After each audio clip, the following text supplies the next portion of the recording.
Welcome.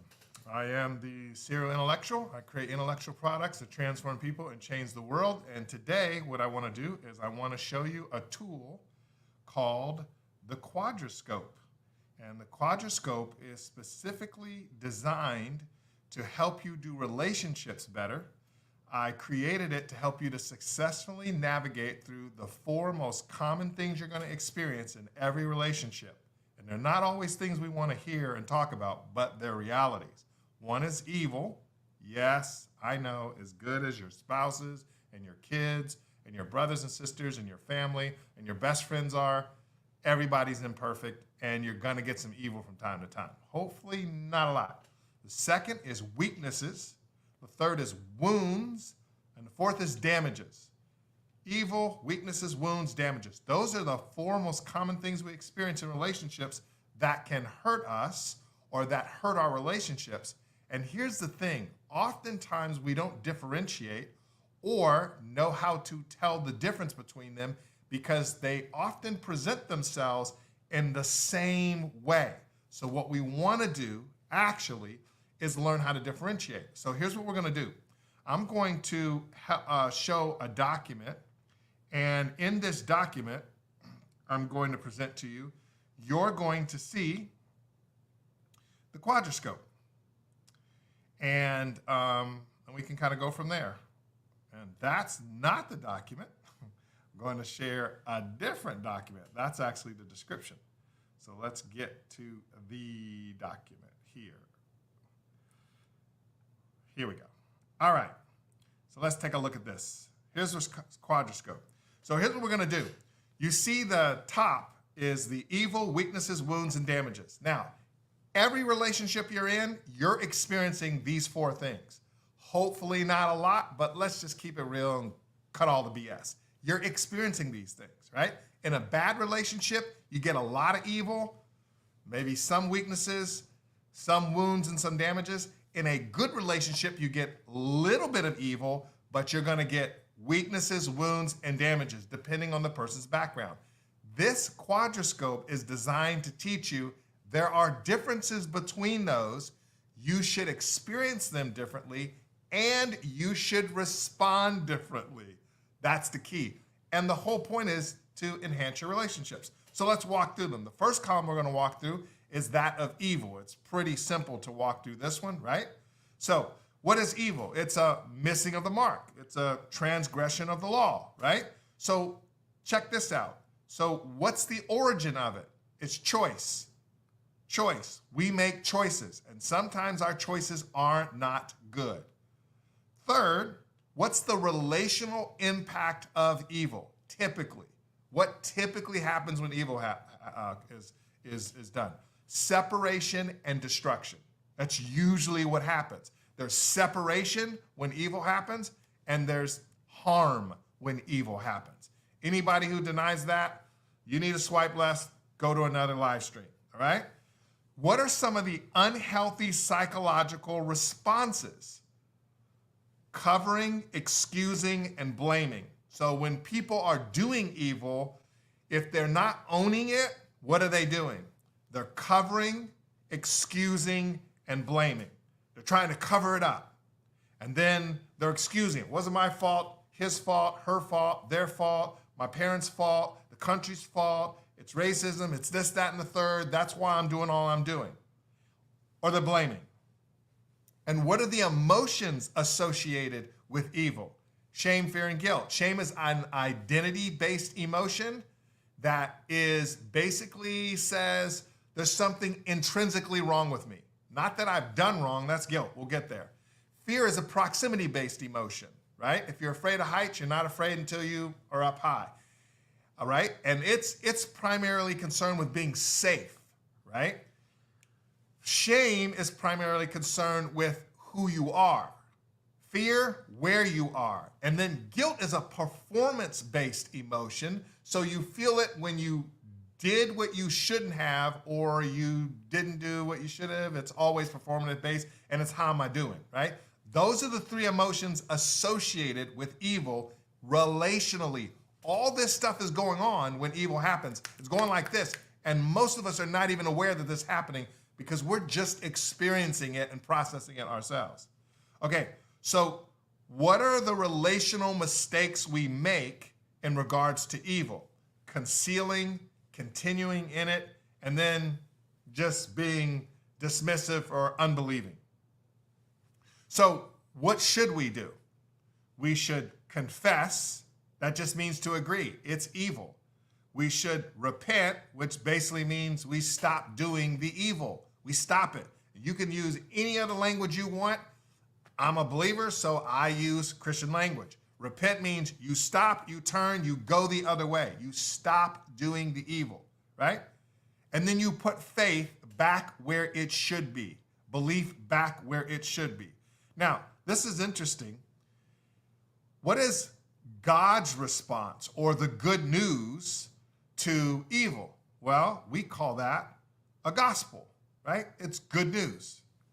So let's move to the second column, weaknesses. Now, here's where we get tricky, and this is where you really got to hone in. So you not only experience evil, and that's kind of the clearest of these three categories. It's kind of the clearest if you're married or if you have kids or if you're family or best friends or in your social media. That's pretty clear, and anybody and almost everybody can point that out except for like truth suppressors. But now when we get into weaknesses, wounds, and damages, this is where the majority of kind of relational transactions and experiences you're going to have, this is where they're coming from. So what's a weakness? It's a natural proneness. It's a natural proneness. Like my right arm is stronger than my left arm. My right leg is stronger than my left leg. Those are natural proneses, all right? So what's the origin? Nature, right? This isn't necessarily something that we choose to do like evil. It's just an imperfection in us, right? And the impact relationally is imperfection, meaning you want it to be here, but it's here because it's a weakness, right? It's just the way it is. I tore my rotator cuff years and years ago, so I can move this shoulder like this one, and that's as far as this one goes. So when it comes to my serve in tennis, I can't serve 130 miles an hour anymore. Plus, I'm old. Because I can't rotate it. It's a weakness, right? It's nature, right? So one of the unhealthy psychological responses to weaknesses is intolerance. Now, this is the wrong response to weaknesses. We should not be intolerant of weaknesses, especially relationally. Now, if it's a job situation, that's different, right? I remember one time I fell down the stairs and the paramedics came and they were both like 5'1".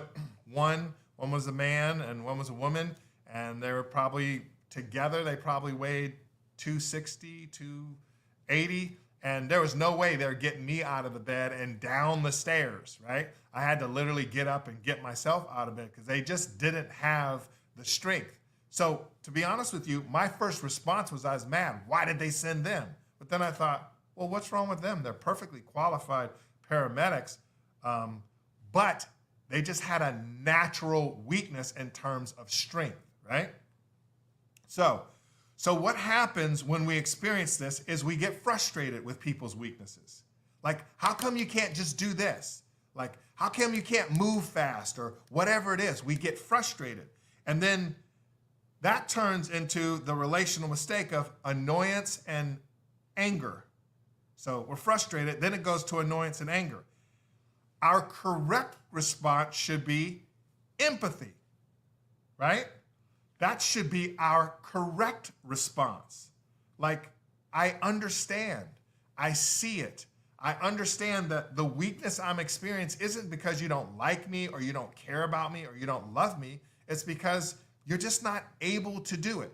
It's kind of like when you have a little kid and they come home from school and they've drawn something for you, and they draw it and they show it to you, and it's like scribbly, scribbly, scribbly all over the place. It's like they're just not good enough yet, but you still go, oh my gosh, it's so cool. It's a weakness. And of course, I believe God's response is just that. Empathy, right?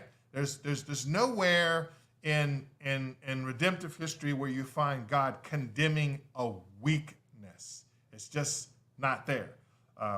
The spirit is willing, but the flesh is weak. There was a story in the Bible where Jesus asked his disciples to stay awake with him and pray, but it was like 2, 3, 4 in the morning, and they'd been up for hours and hours and hours. And he went away to pray, and he came back, and they were sleeping. And he went away to pray, and he came back, they're sleeping. And he went away to pray, and he came back, and they're sleeping. Now, he asked them to stay awake, but he didn't say, you wretches, I can't believe this. Our relationship's ruined. He said, the spirit is willing. You wanted to stay awake, but the flesh is weak. Your flesh got the better of you. There was no condemnation. There was understanding. The Quadrascope helps you to frame weaknesses the right way. Now, if we're honest, some of us, we process weaknesses as evil. Let's just cut it straight, but we shouldn't. All right, let's move to the third category, wounds. Now, wounds are temporary injuries. They're temporary. I'm differentiating them from damages, which are permanent.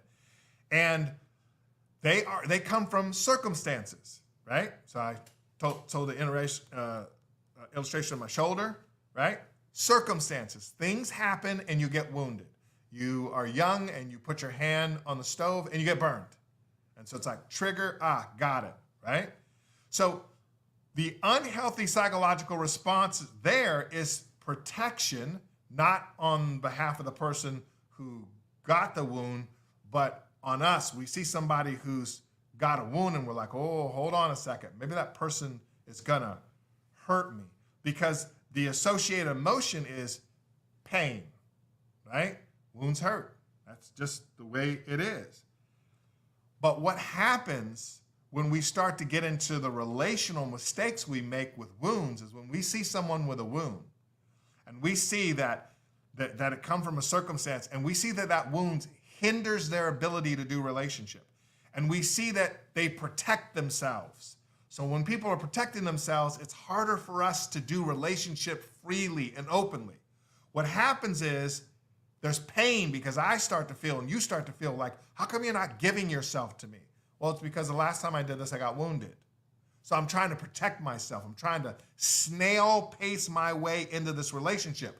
But those on the receiving end can interpret that as, what the heck's wrong with you? You're hurting me for this. And so now comes judgment. You're evil. You don't like me. Just be honest. If I was this, you would do that. That's judgment. And so what's the correct response? Could we heal this? Can we heal this wound? Is it possible through maybe therapy or intentionality to heal this so that it's no longer an issue, so it's no longer something that's hindering our intimacy for us to be, so that you don't feel like you have to protect yourself? What would it take to do that? That's the right way to deal with that rather than being judgmental. And that's what we want to do. We want to heal. The last category is damages. So we experience evil, weaknesses, wounds, and damages. Now, damages are permanent injuries.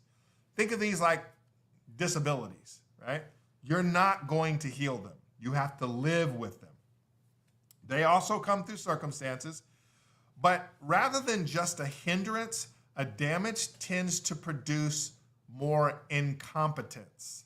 And not because there's something necessarily wrong with the person, they have a legit disability. It could be mental, emotional, it could be physical, it could be circumstantial, it could be psychological, like a PTSD thing from some type of trauma. Remember, trauma affects us negatively. Trauma is a series of circumstances or event that affect us negatively, spiritually, emotionally, physically, mentally, and relationally. So it's like, it's a damage, it's a disability. Now, when you're in a relationship with someone who has a damage, something that's damaged, you're going to feel like they can't do this. And often it's not because they don't like you or love you. Sometimes it's because they have a broken relational bone and it won't support the weight of the relationship. Not because they don't want to, they have a disability. It ain't because they hate you. They have a disability, right? And so what happens is, because you're experiencing kind of like they can't do it, you get hopeless. Like, this isn't going to work and all these types of things. And that leads to despair, right? And then that leads to avoidance and indifference. But the correct response should be compassion. Because if someone really has a damage and it, not their choice like evil, and it's responsible for presenting barriers to their ability to be intimate with you, to know and to be known, that's what intimacy is, then we should be compassionate about that. Because it's not their choice. It's like they're trying to filter through it, right? And they're trying the best they can. A wound isn't as severe towards relationships than damages are. Damages are far more severe. And so what's God's response and what should be our response? Grace. Lots of grace. Grace is unmerited favor. Unmerited, which means you don't earn it. And favor means you're bestowing something on someone. You're giving something to someone freely. It's not conditional. You're recognizing they are where they are who they are, and they have a damage. And I would never expect this of them when they have a mental, physical, spiritual, emotional, or relational disability damage. They can only get this much. This tool can help you navigate through the intricacies of relationships where we experience evil, weaknesses, wounds, and damages. And they're all different. But sometimes if you're not trained with this, you experience them as if they're all the same, and they're not. And when you experience them when they're all the same, you treat them all like they're evil because it feels that way. And when you do that, you have a great propensity to ruin relationships, lose loved ones, and unnecessarily afflict harm. Grace and peace.